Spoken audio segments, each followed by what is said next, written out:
Thanks for that video there, team. My name is Joe Nelson. I'm chairman of the board. Clinton name is Kahaku. I'm a brown bear takeaway from Yakutat, child of the Kawashka Kwan. Happy to be with you. Also happy that I think I only have a small part to play in this event tonight, and that's to help kick it off and make some introductions and set it up.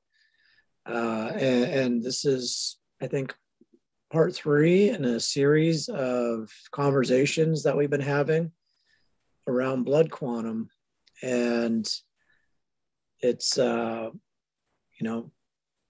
exciting in a sense, but also, some anxiety potentially in a sense.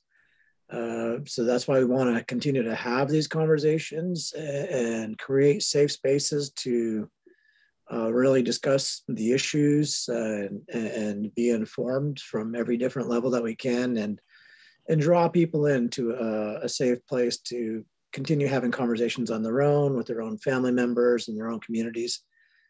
In 2007, we, Sealaska, voted to open our rolls to the descendants. And, if this was an easy issue, all the other regions would have done this by now, but only half the regions have opened their rolls to descendants, so obviously we've got differences of view or diverse people, even if they're in our corporations. We have Sealaska shareholders in all 50 states and a number of countries around the world, so we do our best, and we're, in a sense, thankful that all of you are able to tune in and connect from wherever you're at. I'm connecting from Occoquan in Juneau, just kind of down the street from our headquarters. I grew up in Yakutat, but live here, and it was fun to watch that video. My youngest is actually in that program over on Harborview, and my other older ones went through that program, and very thankful for all the language warriors that we have, and Sealaska is happy to continue to partner with folks that are digging deep and investing their time and energy into our languages. My job, got to keep it quick, I said, and it's to make an introduction of our panel, and then I'll be handing it off to our moderator. And it'll be quick introductions, and as I call on them, I'm going to ask them to turn on their videos and do a little microphone check and tell us where they're tuning in from. And first, I'll go with just the order I see them popping up. Tia Silva is our current board youth advisor. I think she's about maybe the 12th one to come through this role. And she works at Click and Haida and is part of the Guardians program there. Her home is Angoon, but that board youth advisor position, I like to call it our most important director. So we're happy to have Tia. Tia, maybe just a quick opening comment. Tell us where you're zooming from, and you're one of our esteemed panelists. So go ahead. Good afternoon, shareholders. I am tuning in from Occoquan as well. Thank you for introducing me, Joe. It's a pleasure to be here tonight. Good, Ashish. Next, we'll go to Davey. He's got the Zoom background that I know very well, but I know he's probably not sitting there in the Walter Sobloff Center right now, but we definitely admire always that artwork there and that house front on that beautiful building we have down there. The art campus is under construction right now. Looking forward to that taking off. Davey is the younger Davey out of the Boxleys, and we all know him very well for many different reasons, as an artist, as a teacher, and as just a good person, and right here as a great contributor to a community leader in a conversation that we're happy that he's joining tonight. Davey, go ahead and let us know where you're zooming from and offer anything else you want. I'm a hopeful Dak Washam. Good evening, everyone. I'm Gordo Will Hawksku Dak Washam. Ayalka Will, how are you? I'm very happy to be with you all. I feel very fortunate to be a part of this. I'm in Metlakatla, Alaska, and very happy to be a part of this. Kendra, good to see you, Kendra. Kendra Kloster is a shareholder who's doing awesome work with her organization there that she's the head of. And it's, I think a very empowering, cool niche that really was long overdue. Native People's Action, there's a lot of goodness in our people and a deep understanding of who we are. But the reality is we haven't been able to impact the powers that be at the state level, at the federal level, at the local level as much as we could and can and should. And I know she's been dedicated to the advocacy role here and really been awesome to see that work. Her roots go back to Wrangell and she's got a Juneau connection. But Kendra, it's good to see you. Go ahead and offer an opening comment and let us know where you're tuning in from. Great. Thank you for that introduction. And one of my favorite roles is being a mama. I've got 2 kids. So if you see me looking around, I'm probably telling them to, I don't know, stop doing something. So, and they might pop in from time to time. But yeah, so thank you for that intro, Kendra Kloster. As you mentioned, I'm the Executive Director of Native People's Action and Native People's Action Community Fund. I currently live, work, and play on Dena'ina lands here at Anchorage, but, grew up in Wrangell and Juneau and love living here in Anchorage, although I do miss my Southeast home. So I try to get there every now and then. So be able to be there and fish and do all those great things and see the family. But I'm Raven Kiksadi, and I will, I guess, leave it at that, as I won't do my long intro, but appreciate being here and these conversations and look forward to diving into it. Sheesh.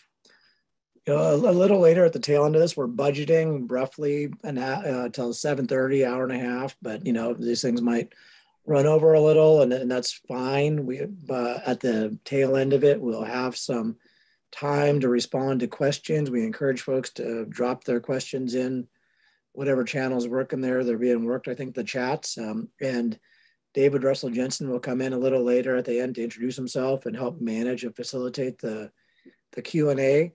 But the panel portion here that's going to happen with these panelists that we just introduced, it's going to be led and moderated by Dr. Rosita Worl. Dr. Worl is, thinking of the different many roles and hats over the years, but really the visionary leader of our Sealaska Heritage Institute is her core job right now among many.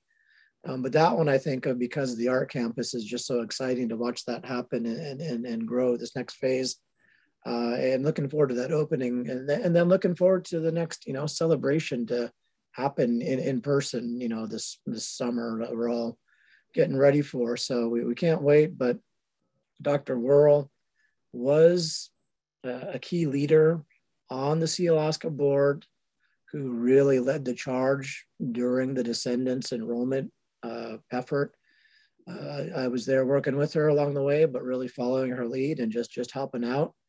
And Dr. Wuerl is obviously well studied and well published in many different realms and very much an expert in all these issues. So we're thankful that she's willing to take some time to moderate this panel, offer her perspective, her opinion, and a lot of us just look to her leadership and guidance as long as she's able to offer it. So with that, I'm going to sit back and enjoy the conversation from my seat here and listen and learn. So thank all of you for joining and tuning in, especially the panelists.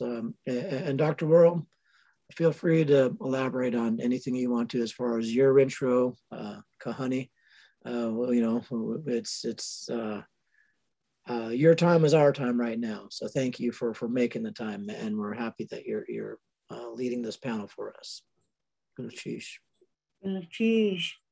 I would be remiss if I didn't introduce myself in Tlingit. And besides, my grandma Florence Shakely might be online, and she would chastise me if I didn't do the proper introduction. So in love for my grandma Florence, I'll introduce myself. Yadetlata kakahani yuchatuasak, chak na ayachat Shangukwedi ayachat, Kaudli hit ayachat, Jushkat kwan ayachat, Sukakadi yadi dachang. My Tlingit names are Yaddeklatzak, it's an ancient name, the meaning has been lost. My ceremonial name is Kahani. It means woman who stands in the place of a man. I am an eagle from the Thunderbird clan and the house lord from the sun in Tlakwan. I am a Chilkat, and I'm so proud to be a child and grandchild of the Sukakadi. So I also serve as president of the Sealaska Heritage Institute. I would first like to thank Sealaska and Joe, our chair, for sponsoring these events to allow our shareholders to share their views, to express their views, and also to ask questions on these very important issues such as blood quantum. It was my privilege to serve as a Sealaska Board of Directors from 1987 to 2017. I currently serve as the Sealaska Emeritus Director. As a means to introduce the question we will be addressing this evening, I would like to share with you the major findings from a study that was conducted by the Sealaska Heritage Institute in 2016. It was entitled Determination of Alaska Native Status under the Marine Mammal Protection Act. MMPA establishes the eligibility to hunt marine mammals and it establishes the eligibility at the 1/4 blood quantum. Marine mammals are important to Alaska Natives, not only for the food that it provides, but also for the sale of traditional handicrafts that are made from marine mammals that provide a significant economic benefit. And that's so important to our villages where we have depressed economies. From 2026 to 2016, the Certificate of Determination of Indian Blood issued to individuals in the Sealaska region who were less than 1/4 Native blood quantum totaled 3,684. This number represented 32% of all enrollees statewide with less than 1/4 Native blood quantum. The historical study of CDIBs, together with the historical data from the Sealaska Scholarship Awards, without question show us that an increasing number of Sealaska shareholders and descendants are less than the 1/4 Native blood quantum. The data is very, very clear in establishing this trend. Tonight, we have a distinguished panel of guests who will be responding to a series of questions posed by myself and also from our virtual participants. As introduced previously, we have Tia Silva, Kendra Kloster, and David R. Boxley. And so I'll be asking a series of questions and then asking them to respond. But to begin our discussion, I'd like to ask all of our panelists to start the conversation by each offering some thought on what Native enough means to you. And if I might, I'd like to call on Tia to begin the discussion.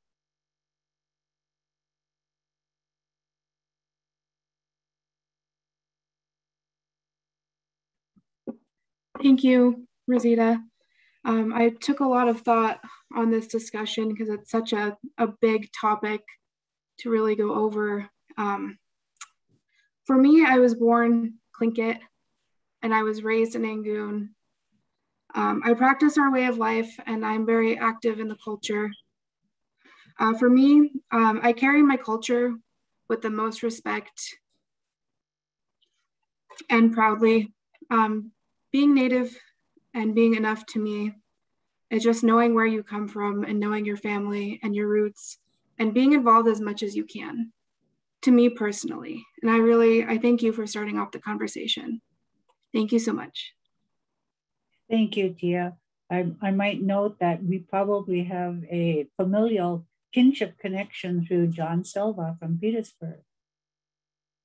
So we do, yes. Yeah, good. Well, sometimes we'll visit and talk about that. So now if I could call on Kendra. Hi. Yeah, I'm glad you started off with this question. And Tia, you really, brought up some things too that I've been thinking about. And what do I do when thinking through this is I have so much respect and deep love for where I've come from my roots that were, passed down from generations and taught to me by my grandmother. And I cherish everything there into our culture. It's dance, it's beading, it's our foods. And it's a part of who I am. It's a part of my family. And it's what I hand down to my children as well. Are these values that we have, and it's so much a part of me and who I am. So when I think of Native enough, sometimes I was reading through like the Facebook and what does that mean, and sometimes questions that come up of are you Native enough, or do you look Native are hurtful. I have to try to quantify of what's your nativeness. And to me, that's just, it really is hurtful. And I say, this is who I am.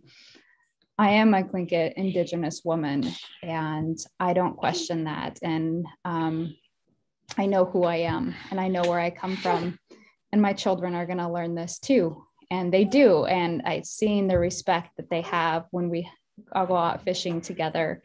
At these young ages, they know it and they see it because of our family, and they see it because of their grandparents and the parents that are around them. So I think a lot about that. And I think of, when we're having this, blood quantum conversation is we need to get past this. This is a colonial system that was passed to us. It was not created by us, and it needs, and we shouldn't have to quantify it to people. So I will leave it at that as my kids found noisy toys.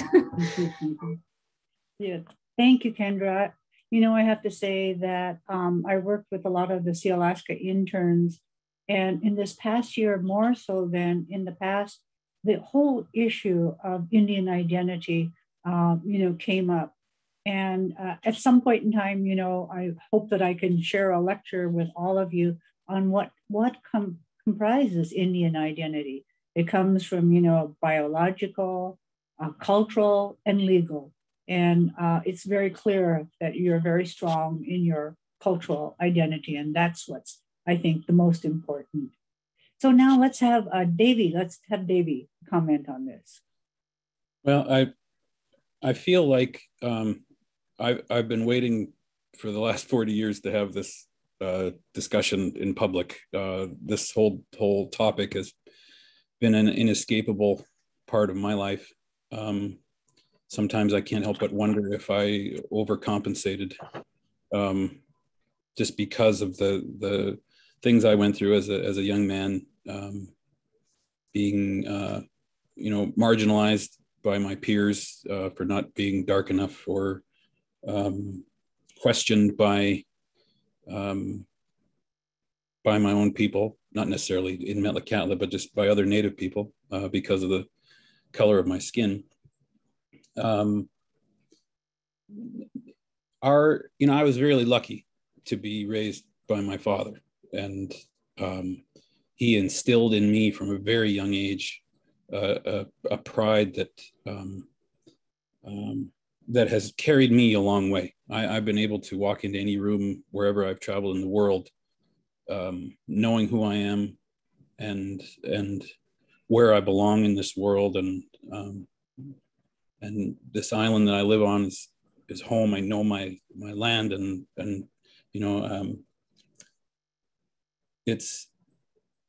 but not everybody has been that fortunate. Our people have been through so much. And, you know, when I think about who among us participate culturally, we're not the majority of our people. And I definitely see it with language revitalization.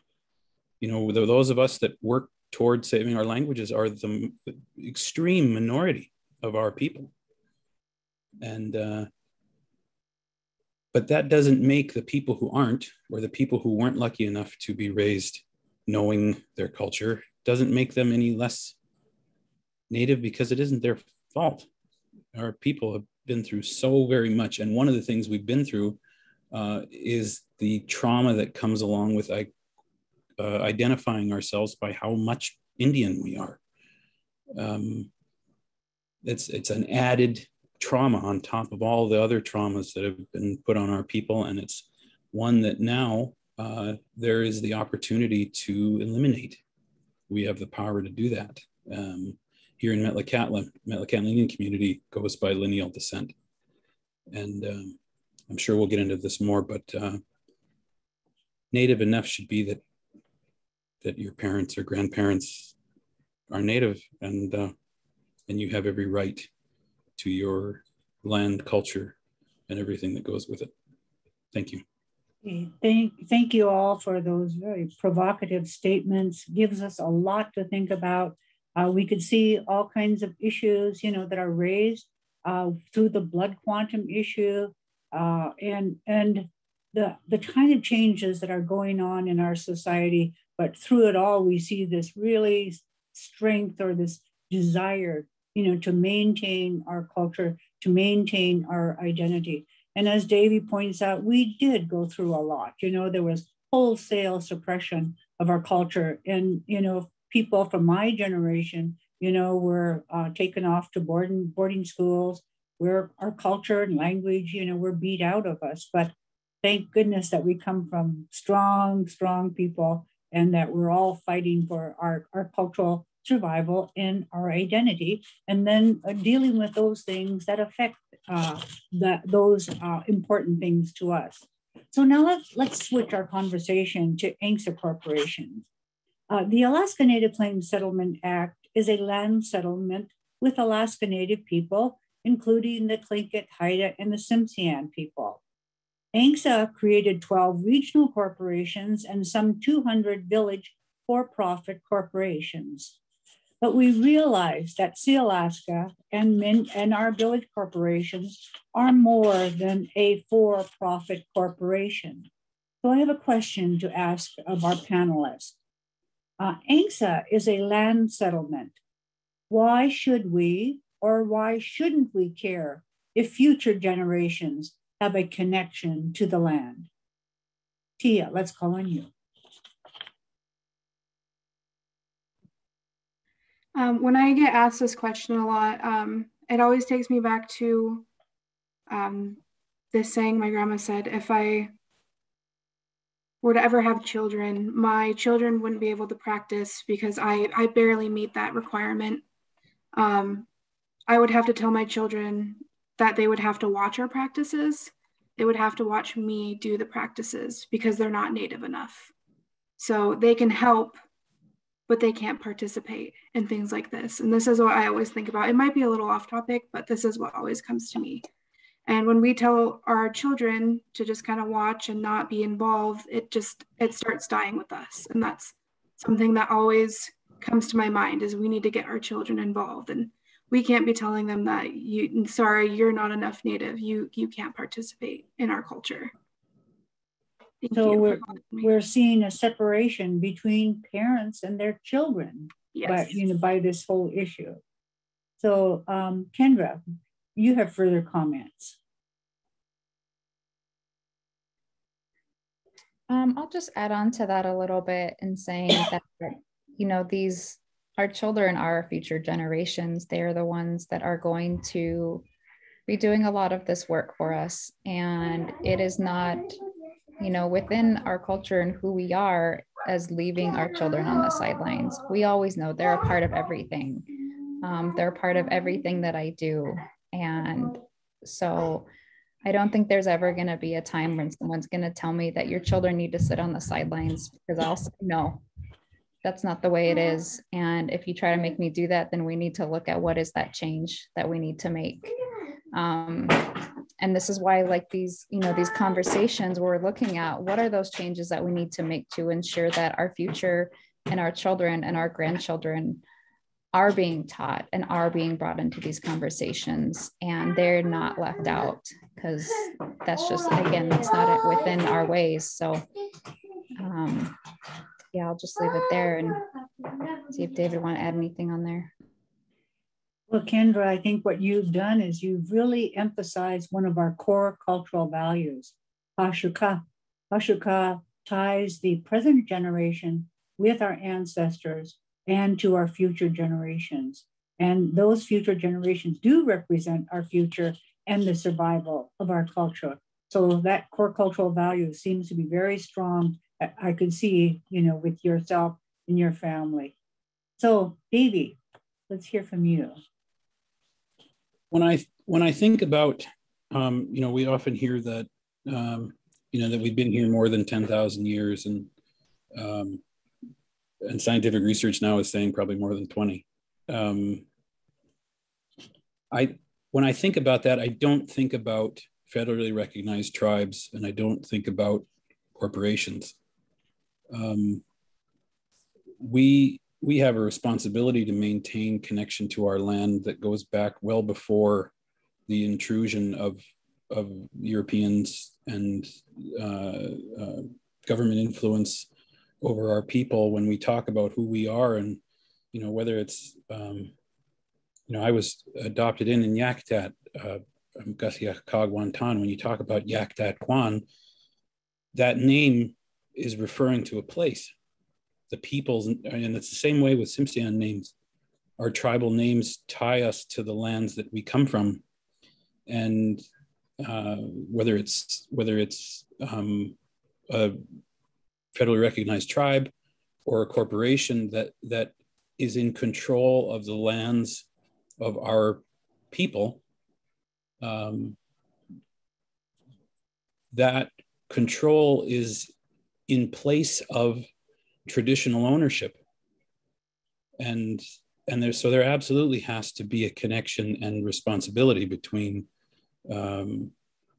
whoever currently owns the land due to colonial influence and the people whose traditional land it actually is supposed to be. And one of the, you know, to extend this problem out, the lack of connection to land that we see impacting around the world right now, climate change is a direct result of humanity's separation from the land and the natural world. The abuse of the planet comes from not being tied to and belonging to the land. And I think we have a responsibility, because we know how to continue that process and make sure that our people, no matter what organizations have to represent us, that we keep those connections to our traditional territories. Davey's absolutely right, is that we do have this long connection to our land. We know scientifically, absolutely, you know, that the Tlingit and Haida and the Tsimshian people, that our ancestors were here 10,000 years ago. We just absolutely know that from the scientific studies that SHI has been involved in with our partners from the University of Illinois. And I will say that this coming summer, we're going to be doing some other scientific work where we're going to be doing underwater archaeology, looking at the caves that are now submerged. And the preliminary data already is showing, you know, probably occupation going back to 17,000 years. So we've definitely, in all of this time, you know, we haven't been displaced from our land. Some of our land has been expropriated from us, but we always tell our kids, we ask them, whose land is this? And our kids, we teach them, Ha'ani, it's our land. And that's some teaching that we know is going to continue on. So let's move on. What responsibilities do corporations have in regard to the Tlingit, Haida, and Tsimshian cultures? What responsibilities do corporations have? So let's start with Davey. Well, I think, and this ties back to the land thing, because of how ANCSA came about and what it meant for control and control over lands. I think there's a direct tie to having the responsibility to assist our people in promoting culture, assisting in funding and how we teach, whether it's our language, art, whatever. And by extension, there was a group of Tsimshian in Juneau a couple of years ago who were able to have a potlatch with the Occoquan's permission in Juneau, and Tlingit and Haida let them use one of their facilities to host a potlatch. It's those kind of support elements that I see are the most important. But that also goes back to talking about clans and the original ownership of places, and making sure that that it's those lineages that continue to maintain final cultural control over what goes on in their territories. Thank you. Thank you. Kendra. I absolutely agree that Sealaska does have, or all our corporations too, have a responsibility to uplift, uphold, and protect our ways of life, to protect our lands and our waters. This is not just our normal corporations to me. This is protecting our people, standing up for our people and our culture. And I see that that needs to be embedded within our corporation, not only on how it's operated, but how it also operates in the responsibility to the shareholders. To me, there are some fiduciary responsibilities, but there are many responsibilities that I uphold and kind of expect from our corporation to uplift our culture, to be taking care of our people. I just look at it as this is not your regular corporation. So I want to see those types of programs that I have seen coming out, from SHI, of how do we, get back to a lot of our cultural roots. A lot of us, for me, I feel like it's a missing part is not knowing my language, of not knowing Tlingit. This is something I want to learn, and having that access. And I think it's really looking to our tribes, looking to our corporations of how do we do that? How are we enriching all of our lives within the culture and within the people? So I do see a big responsibility from our corporations to be able to do that, and to protecting our lands and waters. I know that Sealaska, I was glad to see when looking at logging, is that something that we still need to be doing? Let's look at what our cultural values are and protecting our lands and waters while still, upholding those things that you need to do. But I think a lot of those things need to be looked at, and I appreciate that that's, being done, and seeing kind of more things that are being done to really enhance our culture and to bring our people together. So thank you, Kendra. I could see you thought a lot about that. So Tia, let's hear from you. I agree with both. I believe that our corporation has a lot to do with our involvement in our culture. And it's going off of what Kendra said, language revitalization is huge for the Tlingit language, not even just the Tlingit language, but the Haida language, the Tsimshian language. And getting those resources to our smaller communities is going to be really big in the future. I feel like we need to get them involved as much as we can, because we are dying languages, and we need to start with our youth, and not just our youth, our adults, and trying to find solutions to just bring our language back and make sure it stays and it's going to be strong for our future generations. And this is something I thought about a lot, and I'm looking forward to seeing where your language revitalization program goes. And hopefully someday in the future, I get to be a part of Sealaska's revitalization program. Thank you. Great, you can be part of it. We are so lucky that we had such wise elders that went to Sealaska, and they knocked on that door and they told Sealaska, it's your responsibility to ensure that our culture and our language survives. And, I thought about, what were they saying? I mean, they surely couldn't be saying they were abdicating their responsibilities. But after some time thinking about it, what they were saying, I came to realize was that our children are learning in new ways. They're not learning, in the clan house. They're not learning around, the fire in the clan house, but they're going to these new institutions, and that's where the education is going on. So so Sealaska, and I have to applaud, those directors, those early directors that formed a cultural organization, Sealaska Heritage, to work on these language and cultural aspects. So we owe a lot of a debt, to those elders and to those early Sealaska directors that made that really important decision. So now let's move on to Sealaska shareholders. Sealaska is holding conversations on blood quantum and what role it plays in connecting our children and grandchildren to an ANCSA corporation and to Southeast Alaska. In 2007, Sealaska shareholders approved of a resolution to allow for the enrollment of natives who were born after 1971, who did not receive original stock, and who were at least 1/4 native blood quantum. This eligibility requirement to enroll into Sealaska can be changed, but it will take a vote of the shareholders. Many Sealaska benefits and programs don't require the 1/4 native blood quantum.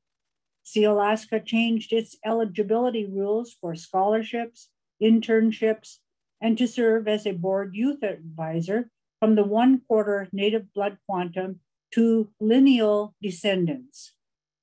Question: why should we or shouldn't we ensure that our children and our grandchildren are connected to an ANCSA corporation? So Kendra, let's have you start. I think I've said it before, when I said, these are our kids, our future, and who are we? Sorry.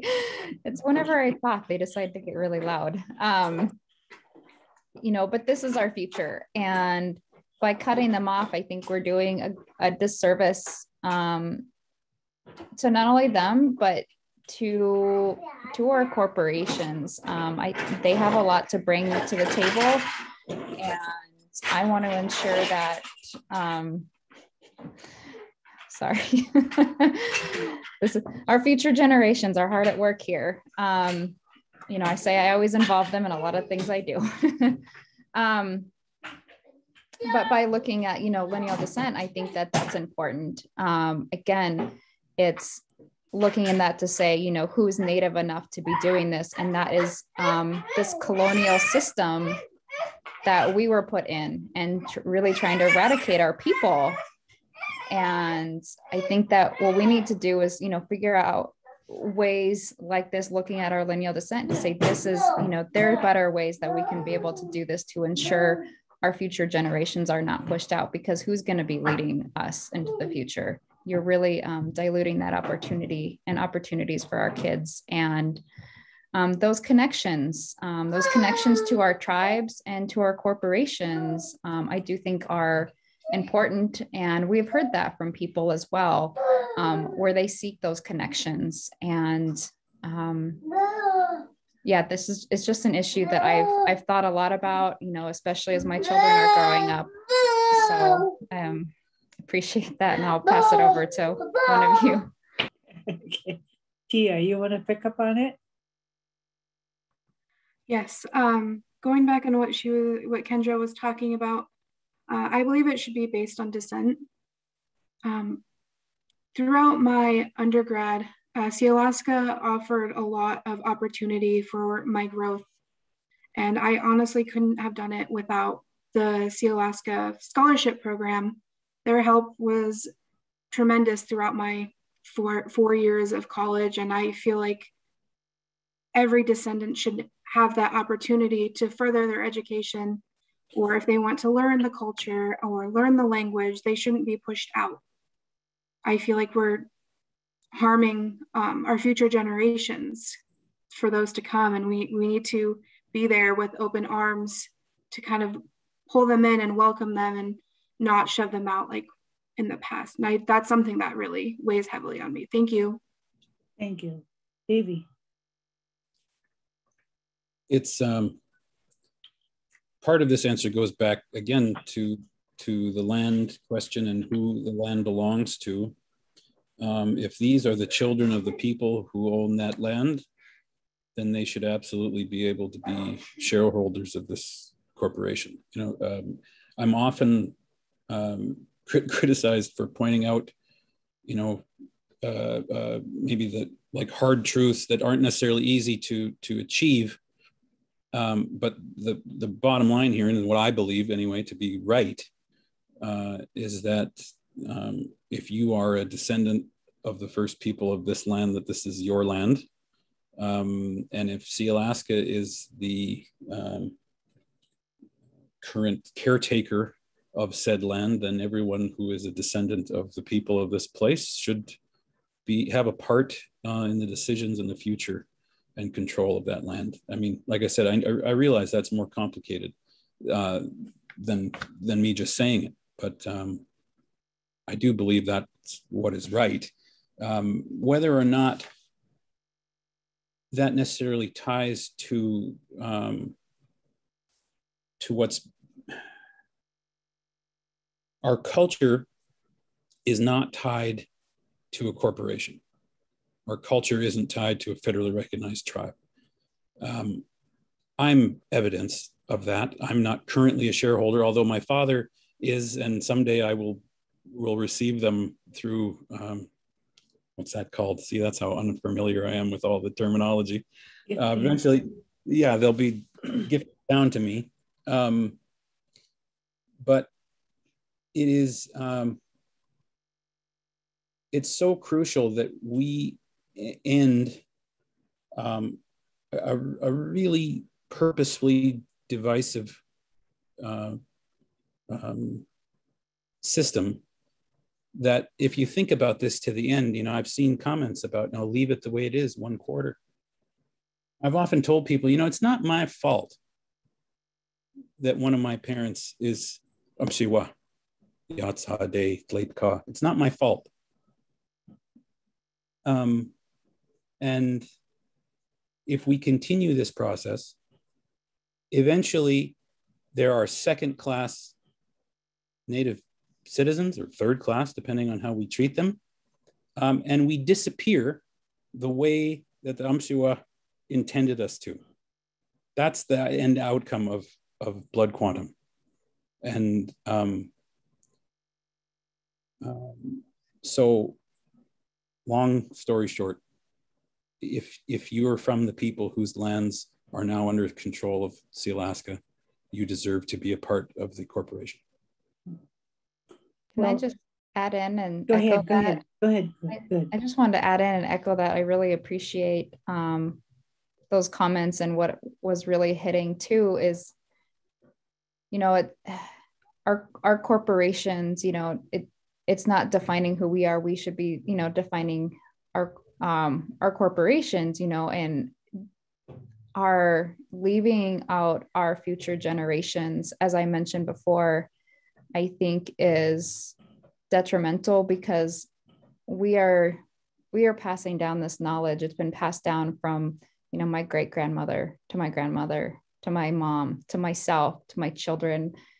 And it would really break my heart to see them not to be able to be involved and to be participating, because you're told that you're not Native enough when you're brought up into these cultures and you're, into these ways of life. And so I think that, our corporations need to be changing and not just always withheld within these, like what they define as maybe these really specific rules that don't make sense. And I not even just for blood quantum, but I think as time goes on, I think we can see like the way that like laws that essentially structure our ANCSAs, they can be fluid and can be changing. Not everything is perfect. we know that when you pass a law, it's not perfect. We need to constantly be changing and changing with the times. So I think that there's many conversations that we can have about looking at who our corporations are and what they do, and making sure that they're more reflective of the people, because these are supposed to be corporations that are really reflective of our people and who we are. So I just want to add that on. I just want to say how much I, appreciate those comments. Thank you, Kendra. I think we have to just remind ourselves that it was Congress that really wanted to assimilate Alaska Native people into the economic and the mainstream. And when our leaders went to Congress, it was all about a land settlement. They weren't thinking about economic assimilation. They might have been thinking about some economic benefits for our people, but our early leaders were concerned about land ownership, and control of our land. And the vehicle that supported that was corporations. And that's what we ended up with.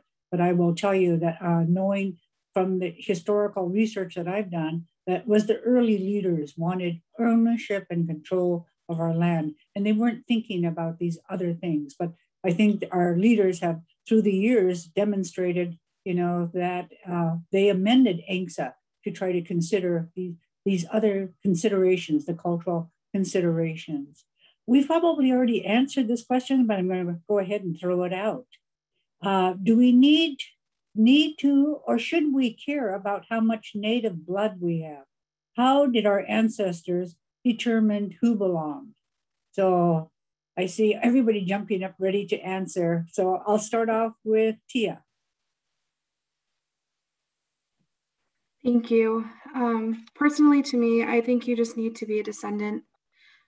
Putting a percentage on it is just kind of degrading for most of us, and it's really insulting. It's almost like a slap to the face. I feel like if you know where you come from and you practice as much as you can, and just knowing where your roots come from, you should be able to be a part of this corporation. And that's what I believe personally. Thank you for calling on me. Great. Kendra. I see Davey is just really anxious to jump in, so I'm making him wait. Go ahead, Kendra. Yeah, I feel like, kind of through our discussions, we've definitely answered that. So I would say I agree with Tia, and just, again,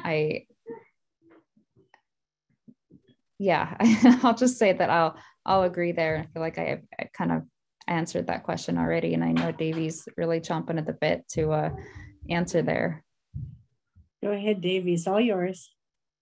The part I want to start with is the second part of that. How did our ancestors determine who belonged? There are quite a few of our Adao, our oral history, that talk about situations like this. And I'll give you an example. There were a group of Tsimshian young people, teenagers, who were captured by some Haida and were brought back to Haida Gwaii. And the chief of the house that they were brought to became so fond of this young man that was brought over that he was going to adopt him as his nephew to make him the next chief of his house. He wasn't Haida. He was a Tsimshian. Another example, a very famous Tsimshian named William Bainan, who is responsible for recording many of those Adao that we now hold so precious, his father was a European Canadian, and he became a chief of his house. Our people didn't think this way. This idea of pedigree is insulting. And, when European Americans first came, it was status for a chief to marry his daughter to a ship captain. This whole idea that somehow the children of these people are less than was put on us, and it causes us to treat each other differently, and it needs to stop. If it were true that somehow blood quantum made us more Native, then I would not have been able to do anything I've done in my life. The exact opposite is the truth. I'm becoming fluent in my language. I've been able to create artwork for my people and host potlatches, and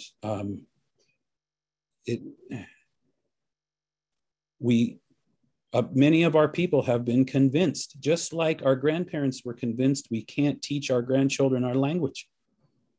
Countless stories of my people saying, I used to want to go speak or listen to my grandparents speak, and they'd shoo me out of the room because they had been convinced that it was wrong for those children to learn their language.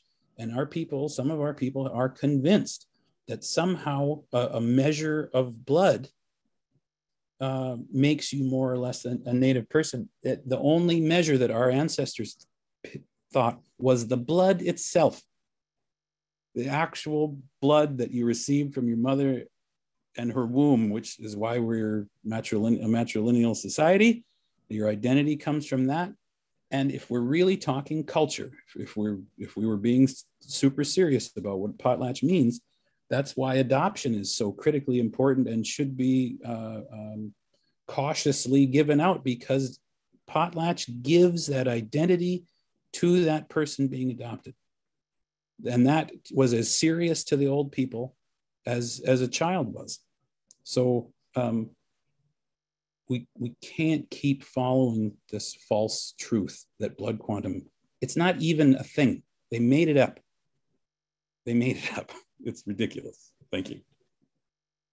Thank you. Let's go ahead and move on, and let's talk about removing the blood quantum requirement. The ability to remove the blood quantum requirement is doable. We have seen other tribes and other Native corporations change their citizenship or their membership criteria.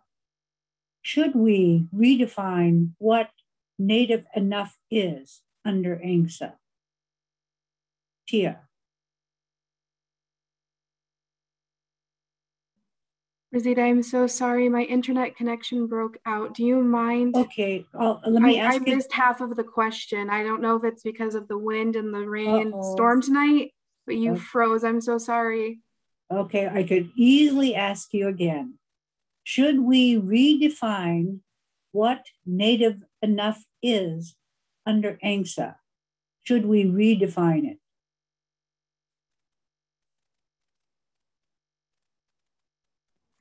Me personally, I think we should go ahead and redefine having that in there and take out the percentages personally. I think that's what you're asking, but I'm going to pass it on to one of my other panelists, and I'll come back to this question. I'm so sorry. Okay, that's fine. That's fine, Kendra. Kendra, go ahead. Mm-hmm. Yeah, I would agree with removing blood quantum. My personal opinion is looking back on lineage would be, I think, more appropriate. As I said, that this blood quantum was really put in place by this colonial system. And this is something that I have thought a lot about, and how are we, defining who we are as people and defining who I am. And by the amount of blood I have, or quantifying me if I'm Native enough is, as I said, that it's something that I think is a struggle and insulting, that a lot of times when just a little story is, if I tell people, my dad is German. And so if I say, oh, I'm German, no one asked me what my blood quantum of German is. Mm-hmm. No one. As soon as I say that I'm Tlingit, people automatically ask me, oh, well, how much? And I have to quantify who I am. And that's just not the way it should be. You should not be degraded in this way.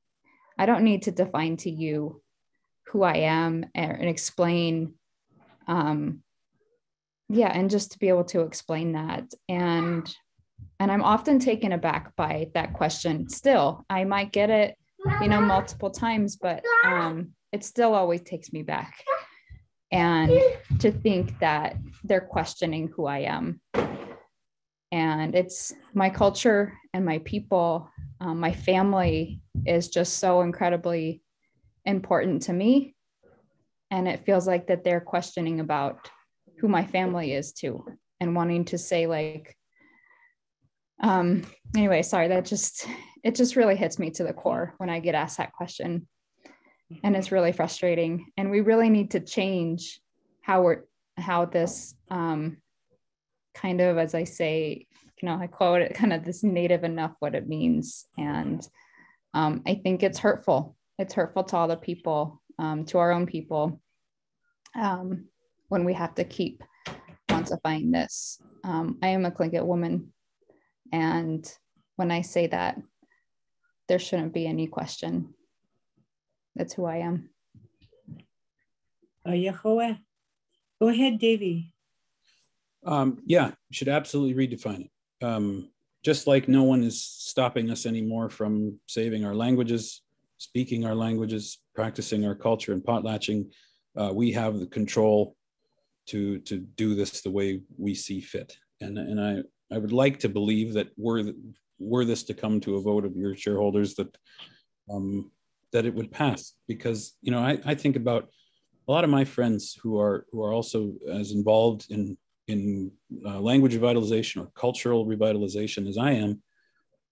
Many of them are like me, that have mixed parentage, and many of their kids are of mixed parentage. And if we keep going that way, all it means is the erasure of our people. It doesn't mean the erasure of our culture if we take away blood quantum. If it means more people can feel like they belong, it can only help to bolster the efforts we're trying to make. We're at a point with language revitalization where if people who had no Indian blood at all decided to come and learn Somali, I would welcome them through the door, because we need everybody we can get. If it meant somebody wouldn't feel less than because they look like me, so many people stopped dancing and stuff when they were kids because they got teased. We need to end this. And it means the future of our people, and being inclusive. In the old days, no matter who was born to a community, they were vital to the community because survival relied on everyone. No one was shunned away. They were your people. And that's how we need to behave now. Mm-hmm. Thank you. Well, I think this panel has made very clear its thoughts going up from all different angles, their thoughts and feelings about blood quantum. So let's move on to another topic that is another consideration, and that's dilution. As noted earlier, SHI conducted a study that shows that there is an increasing population of Native people who are less than 1/4 Native blood quantum.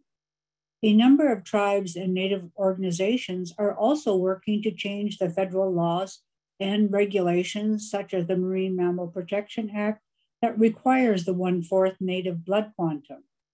A number of tribes, such as the Central Council of Tlingit and Haida Indians of Alaska, use the definition of lineal descendant that does not include the reference to blood quantum. So the question is, eligibility under some policies and legislation exists that are tied to a standard of 1/4 Alaska Native blood.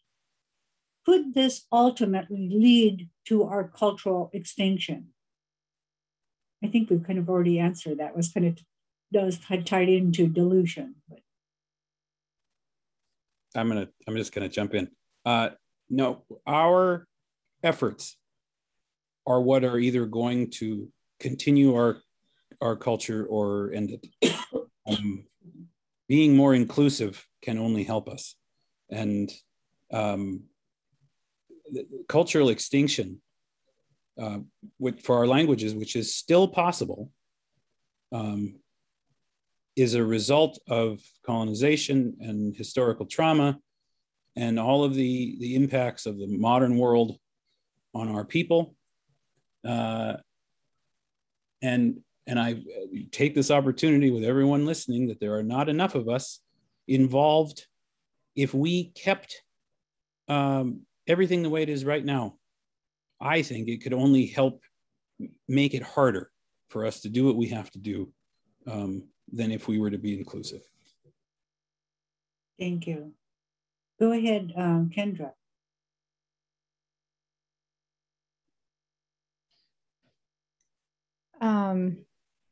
Yeah, so just a little bit more. I think about, you know, what's happened to our people over the years, the assimilation, the boarding schools, the trying to really eradicate Indigenous people. And we are strong, and we've been here for over 10,000 years, and we will continue to be here to steward our lands and our waters. And it's really now something that we pass down and we teach our children and our grandchildren, as they will be the ones that are be stewarding our lands. And so I think, you know, you've heard a lot from me to say that it's going to be their responsibility, and it's going to get passed down to them. And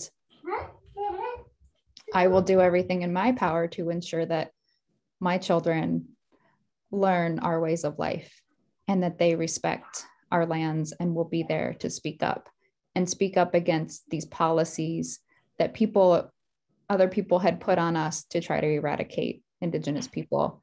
And we need to look at these policies and really ask the questions, do these make sense for us? And if not, we change them. And this is where we need to come together and really advocate for what these changes are. We know that we can do this, and we know that we need to be able to do it together, because this is our future. And to me, it doesn't matter if you are going to be a half, a quarter, an eighth, because you're going to have that passion for our lands. We're teaching that to you.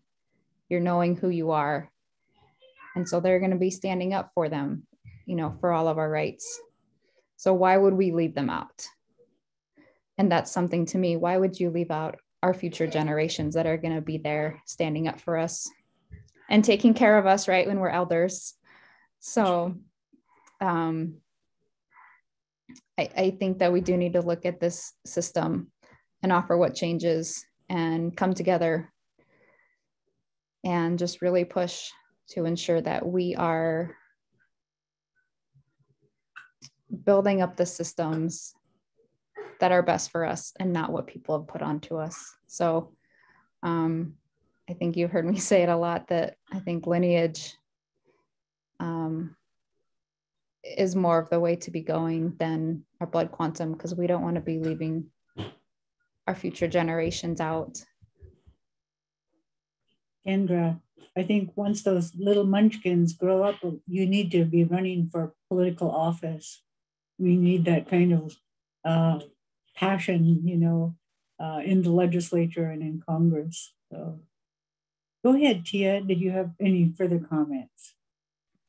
I did. So going off of what Kendra and David were talking about, we need to get our youth involved more. I do a lot of work with our youth, our Native youth, and they have a lot of fire. They have a lot of fire to bring to the table. They're so outspoken, and they have a drive for what we're talking about right now. And it just, a lot of them always feel questioned. I do youth talking circles, and this comes up a lot, is not feeling Native enough, or being questioned, just being questioned about, are they doing enough for our future generations? And a lot of it's just being questioned. And I feel like it needs to stop. We need to hand this down, and we need to be teaching and just being involved as much as we can. And just think back, like, we're stewards of the land, we're stewards of the sea, and we just need to keep that momentum going. And I couldn't agree more with what David and Kendra just spoke upon. And I just thank you. Thank you. Thank you. Well, I think we have time for one more question. And let's look at our elders and the neediest among us. It's caring for our elders and the neediest among us is deeply tied to our cultural values. In traditional society, wealth is measured by sharing and what you had to give away. So the question I want to ask the panelists is, how can I be sure our elders, our people experiencing homelessness, and everyone else during these COVID times will get what they need? How can we be sure? So let's start off with Kendra.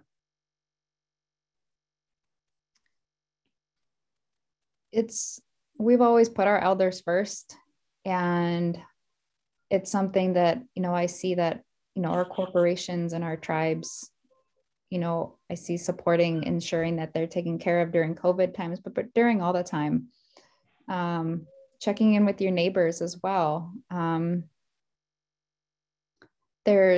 I often, will make phone calls and just check in. I'll use my, my grandma, like, how are you doing? Like, how are you doing on fish? How are you doing on jam? She just turned 93, but, definitely loves to make sure that she has those foods and can't always get out and do that. And so it's about checking on our family, checking on our neighbors, checking on our friends. And I know that value is within all of us, is sharing. And so that's something that we often do, and something we do here in Anchorage too. I've been working on really trying to build out those communities on what we need, and just thinking, especially this time of year, who needs fish. And so we started actually just through our organization and through individually, is just reaching out to people. Is there something that you need? What can we help with? And we've been starting like text chains or Facebook groups, ensuring that elders are getting the food that they need. So there's lots of different things I think happening. Something else I had brought up when we had met a few days ago and prepping for this is, when we're thinking about the different programs and shares, I thought about like, pick, click, give. You can give. So if there are, funds that might be being distributed through, when our Sealaska checks are coming in, well, if there's a way I could say, oh no, I don't need mine right now. Like, I'm going to choose to pass that off. And maybe there's a fund then that we can give that to ensure that our elders and those in the homeless community have additional resources. And so I think that that's something maybe the corporation, our corporations could be looking into, or what are those other options to ensure that we are, taking care of everybody, and just really trying to think, outside the box on what we can be doing. But, the use of just social media and checking in with people is something that, we do often. And I'm sure many others do. Thank you. Did you have anything to add to that, Tia? I do. I agree with what Kendra had mentioned. Checking in is very, very essential right now, just during COVID, and making sure that your elders are taken care of, not even just physically, but mentally. It's different right now. Our times are different. Right during COVID, I can't see my great grandmother, who I enjoy hearing stories from and learning from her. I have to do that over Zoom now, which I'm very thankful that we have technology and that my other grandma can help with that. She's 86, so she's not very tech savvy. But going back to what Kendra also said about supporting our elders, I'm a big fan of doing like clothing drives and food drives for my local community and making sure that my elders are taken care of. I'll reach out to the tribes there, and just always making sure that you say, how can I support you? What can I do? Often, while thinking about them, it plays a big part, and we just have to stay involved and engaged. And I think that's the main thing, is being involved and engaged. And that's all I have to add to what Kendra said. Thank you for calling on me. Thank you, Tia. Did you have anything to add to that? I agree with everything that's been said already. The one thing I'll add to it is we're in a unique position in Alaska that Native people are a very powerful voting bloc. And I would encourage anyone, as Rosita mentioned a while ago, who can run for office. We need our people in the legislature. We need this type of perspective, making decisions. One of the downsides to what's going on right now in the care for elders and the homeless is the United States is in a sad state of affairs. And more and more, it feels like, maybe our corporations or tribes aren't coming through for us, but the problem is much bigger than that. And it is not all of their fault for the state that we're in, for the condition that the country is in and the struggles that people are having. So I encourage anyone who feels the urge and wants to help fight. We need to fight in that arena. And I hope people will give that a shot. And I encourage everyone to vote when it comes time. We could swing elections if all of us got out to vote. So I hope that will happen. Thank you.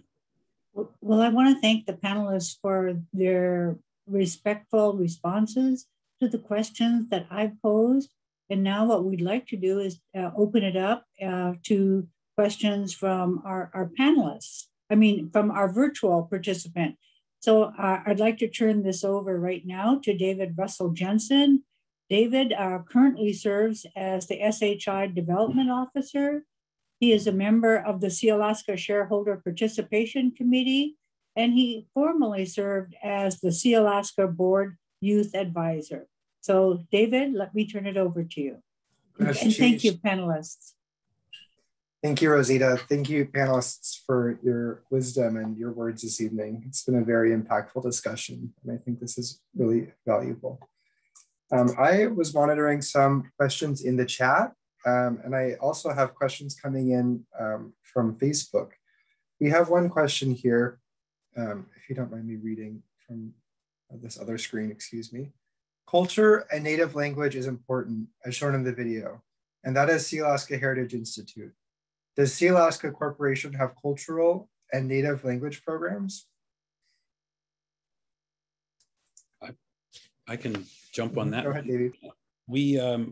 There was a group who that I was a part of that had a bunch of consultation meetings with Sealaska, and they went off and dedicated a large fund, I believe, $10 million toward language revitalization.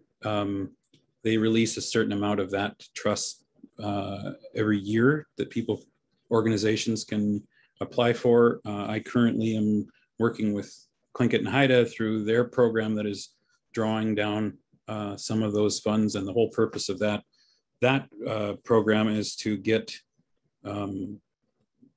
learners who are close to fluency over the hump, because one of the major issues with language revitalization is lack of capacity. We don't have the teachers to do the things we need to do. So our first and most urgent goal is to create new fluent speakers who can then teach these courses. Often you hear, you got to teach the kids, you got to teach the kids. And while that's true, you have to have people who can teach the kids. Our elders are getting too old to be expected to run after preschoolers. So we need to save the languages that way. So yeah, I know for a fact that beyond their contributions to Sealaska Heritage Institute, which are substantial, Sealaska has dedicated a large sum of money to help in our efforts for language revitalization. I was again a part of those conversations, and very thankful to the board for supporting what we need. Thank you. Tia, would you like to go next? Yes, you were talking, the question stated something about culture. Culture. When I was growing up, that was always my favorite thing to look forward to, was going to the culture camps and the basketball camps, not only engaging with other Native youth, but learning other ways to work on fish and just things like that. Just getting culturally involved was always just a highlight of my summer. And I know that they did that pre-COVID, and I'm not sure how it looks with COVID, but I know that they have those camps. Thank you. I'm not sure if Kendra is unavailable at the moment. Perhaps she had to attend to a little one there. I'm here. I don't have anything to add, so if you want to go to another question, that'd be great. Sure. Thank you. The next question that I have from the chat is, I think an important additional question here, is it worth the widespread harm that blood quantum requirements cause in an effort to regain what is already not that significant of a sum of money? I'll go to Tia first, I think. Sorry, I could not understand the question. I was trying to find it in the chat. If you want to go to somebody else really quick, and I will weigh in right after. I could repeat the question as well. Perfect, thank you. My internet is very unstable tonight. I appreciate it. Okay, I think an important additional question here, is it worth the widespread harm that blood quantum requirements cause in an effort to retain what is already not that significant of a sum of money? When I think of that, I don't think about money. I think about culture identity. That's more significant to me, and knowing where you come from and being a part and knowing that you belong more than a price, so to speak, and having money being involved. That's just what I personally think. Thank you. Great. Would like to answer that question next. I understand that some of these checks are well needed. I get that. One of the hard things, and I'll use language revitalization as an example. One of the hard things about investing in language revitalization is you don't immediately see returns the way you'd like. It takes time. It's a long-term investment. I think changing to a more inclusive policy and ensuring that all of our people feel like they have a place in the end will be not only better for our people and our culture, but probably more profitable for the corporation in the end as well. Moving in that direction can only be good for us. And considering the corporation is our people, that seems to be the best way to go. Although I do understand that some people need that funding and help. I would just echo a lot of those comments. And what I would say though too is when we're talking about taking care of our people, and we talked about sharing how we're taking care of our elders, you know, there are things that we can do in addition. And what are those things, as I said, kind of think outside the box on how we're taking care of our people. If there's people that are struggling that need a little extra help, you know, I think there's many of us that would jump in a second. So looking at what can we do there? And again, I would agree with everything that was said here. It's very much about, you know, our culture, our identity, who we are. And like I said, we're here to take care of each other. So understanding all of those comments and just saying I agree with that, but it isn't just money. It's being inclusive. It's including our future generations and taking care of everybody and taking care of each other. Thank you. I have one additional question here. With so much emphasis on connection to culture being tied to land, it would be really nice to see very, very active efforts to support Sealaska members and descendants to gain access to land, including and not limited to inviting and actually seeking out participation in programs on our lands with funding support. Many of us feel excluded because we live outside of Alaska, and many of us would love to access Alaska. Does anybody have any comments? Would you like to start, Davey? Yeah, I have all kinds of thoughts on these things, and I again, a lot of the things I know that I say are, you know, they're easier to say than do, but it seems to me that there can be an effort to identify traditional territories based through clan lineage, and Sealaska and the other tribes in Southeast could easily put those on a map and work out a way that the people that descend from those places could access their traditional areas, and they should have the right to do that. It's their traditional land. Again, you know, anything that we can do to allow ownership to be more than, see, because one of the things I think is a disconnect is maybe you be a shareholder, but that doesn't immediately connect you to place. And there's a lot more that could be done to tie how a corporation or a tribe functions closer to our traditions. And I think that's worth going. And I'm gonna, this might be the last time I talk, so I'm gonna end this with a big fiery idea that has come up through the days leading up to the, I've been thinking about.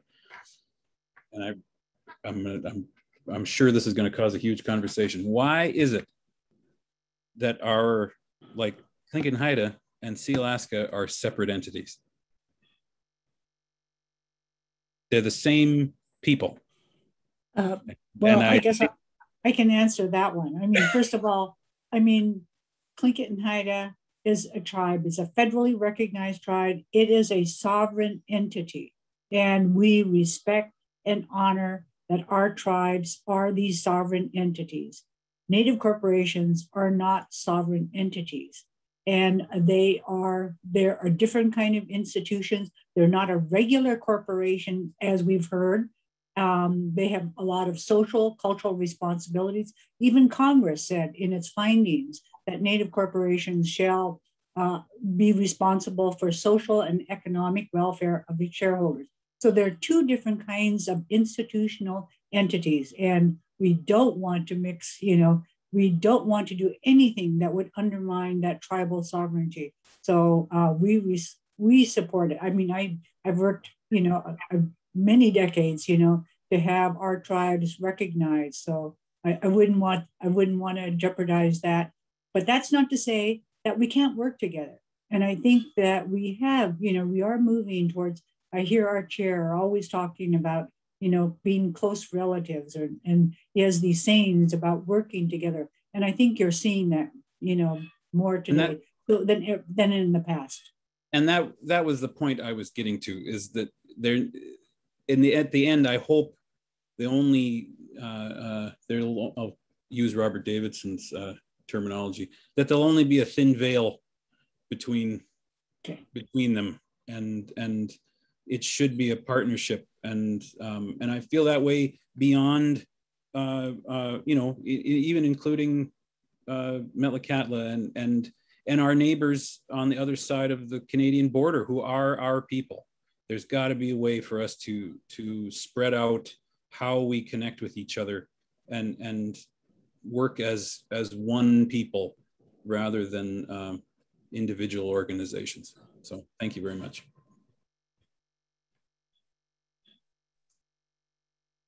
Thank you.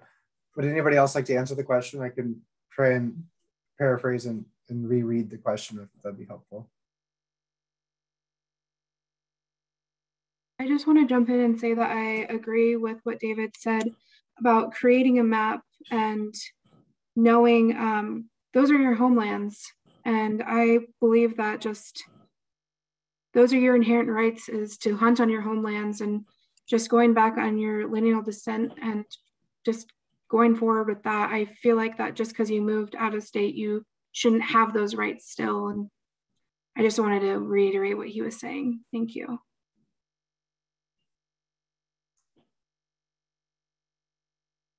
Thank you. Well, I think at this point, we've had a great conversation this evening, and I really respect your time and appreciate the dialogue that has happened. I think if we'd like to offer closing comments to Rosita and then Tia, that would be an appropriate time. Thank you, David. You know, in 2007, when we voted on that shareholder resolution to allow for the enrollment of shareholder descendants who were born after 1971. That was a very pivotal vote for us. And what that vote showed to us is that we still maintained our cultural values of caring about the group. And that's one of the things that distinguishes us from other people, is that we are group oriented. So despite what Congress said in 1971 in trying to, with its objectives to assimilate us, that vote in 2007, when shareholders voted to enroll shareholder descendants, they at that time were saying that our cultural values are the most important to us rather than the economic values. Not to say that economic values are not important. So right now we're again at that very pivotal point in our history. And it's like, and I think these kind of conversations are really good. It's a time for us to reflect. It's a time for us to think about our cultural survival. We've talked a lot about language. We've talked about access to land. But here is the very essence of who we are in thinking about, are we going to allow our children to be members of an entity that holds title to the land? And remember, corporations started off with land. That was the most important thing to us as Native people. And that didn't end in 1971. So I think reflection on these cultural values in the future generations is really important. It's an important time for us. I know Sealaska went through that, in 2005, where they were talking about the future. We are at that point again, where we're thinking about the future of us as Native people. But it's going to take all of us. It's going to take reflection. And I know there are people that are concerned about the dilution, the economic dilution that it will have. But I think that in the end, the way that I see Sealaska growing, the way I see us working with our tribes, that we can become stronger and better, with all of our people unified together with, ties to their homeland. And that one question that somebody talked about is access to the land. That is something that we really have to work on. I know that the board had been talking about it, when we started, had to deal with our final land entitlement. That took us 10 years. Can you believe that it took us 10 years to get that final 70,000 acres? So those are the kinds of things that I think we now need to be thinking about at Sealaska, is how do we provide that access to our land that is so important to our people who are not living here in Alaska. But maybe, we could have summer camps for adults, like we do for our children. Maybe having our people who are living outside, come back home for a summer camp. I know that the virtual programming that we've had at SHI, it's expanded our reach, 100%.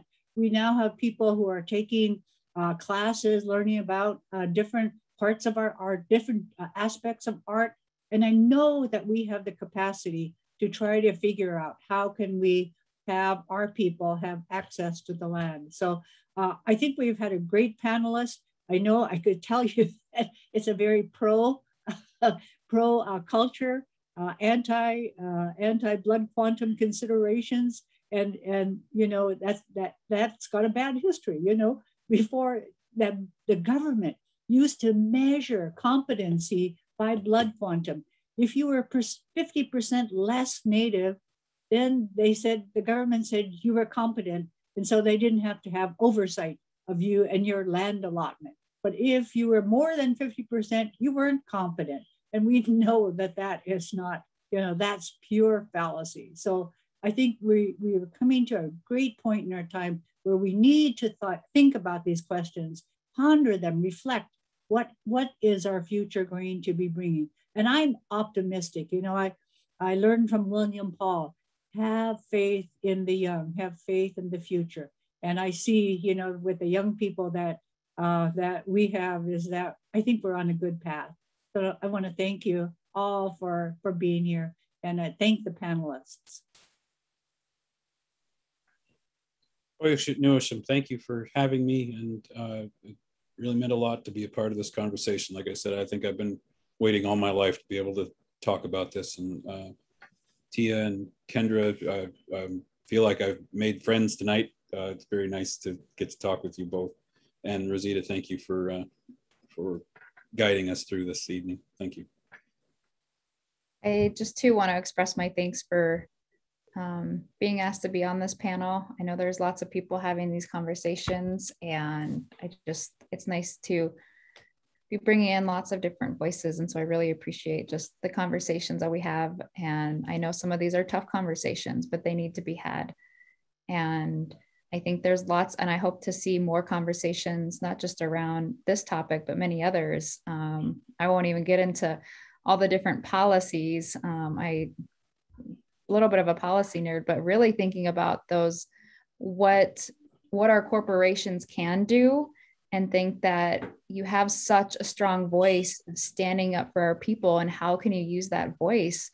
These policies that people are passing just are not good for our people. And so how can we use that voice? And so I think that there's lots of, I hope, more discussions that Sealaska will hold.